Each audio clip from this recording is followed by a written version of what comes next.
এই মাটিতে মাটির মানুষ, এখানে আমরা হিন্দু মুসলমান একসঙ্গে বসবাস করি। এখানে বাংলা মুসলমান আছে, বাঙালি হিন্দু আছে। আমাদের ভিতরে যদি ধর্ম আছে তো বাড়িতে ধর্মকে রেখে যখন আমরা পথে নামি তো আমরা মানবতাকে জিন্দা রাখি। এইটাই হলো আমাদের দিদির আমাদের একটা শিক্ষা। দিদি আমাদেরকে সবসময় একটা মেসেজ করে কি কার্তিক মহারাজ যেরকম কাণ্ডকাণ্ড করেছেন, লজ্জাজনক, ঘৃণাজনক। যত ওকে শাস্তি দেওয়া যায় ওইটা কম। মহারাজকে এরকম করা উচিত, কিন্তু সব দল করে বিজেপি পশ্চিমবঙ্গকে একটু ডিস্টার্ব করার জন্য, ধ্বংস করার জন্য, দিদিকে একটু ব্যাকফুটে যাওয়ার জন্য যে কিছু নোংরা কাজ করার জন্য প্রস্তুত আছে। আজকে ল কলেজের মেয়ের সঙ্গে যে ঘটনা ঘটলো, কে করেছে? সব বিজেপির কাণ্ডকর্ণ, ওরাই করেছে, ওরাই মিছিল বের করছে, কিন্তু এটা কথা বলতে পারছে না।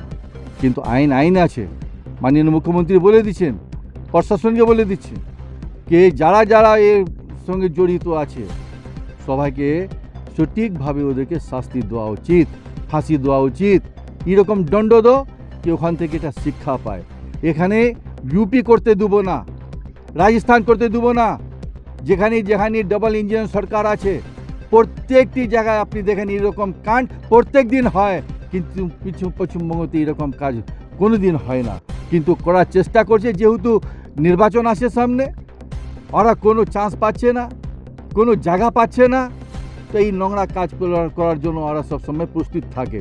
তো কোনো টেনশনের ব্যাপার নাই, দিদিকে কেউ হারাতে পারবে না, লড়াতেও পারবে না।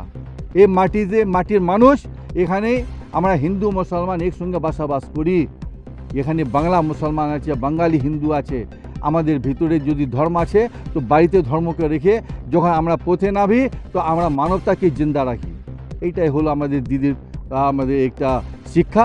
দিদি আমাদেরকে সবসময় একটা মেসেজ করে যে এইভাবে পশ্চিমবঙ্গের সুন্দরতাটাকে বাঁচায় রাখার জন্য আমরা সবাই একজুট হয়। এর জন্য বিজেপি এখানে চান্স পাচ্ছে না, আর কোনো দিন পাবে না। একটা বিষয় যে গত কিছুদিন আগে দেখা গেছিল উত্তরপ্রদেশের রাস্তায় একটা খুব অশ্লীল ভিডিও, এমনকি সেটা বিজেপির একজন সাংসদ। অপরদিকে দেখা গেছে সেই হাসরাত কাণ্ডের মতো ঘটনা বিজেপি রাজ্যে। তো সেই জায়গাগুলোতে কোনো রকম তাদের আন্দোলন বা কোনো কিছু দেখা যায়নি। কি হবে? বাংলার মাটিতে সব থেকে বেশি তারা আন্দোলন করছে। কারণ একটাই কি ওদের যদি ভয় আছে তো মমতা দিদির থেকে ভয় আছে, কে একে কিভাবে এখানে ভাঙা যায়, পশ্চিমবঙ্গকে কিভাবে হিন্দু মুসলমান করে একটু ডিফারেন্সেস করা যায়। আর চান্স পাচ্ছে না। 2014 থেকে লেগে পড়ে আছে, 11 থেকে লেগে পড়ে আছে, কোনো দিন চান্স পাচ্ছে না, পাবো না। কিন্তু এরকম নোংরা কাজ ওদের বিধায়ক, ওদের এমপি, ওদের নেতা সবাই তো জড়িত আছে।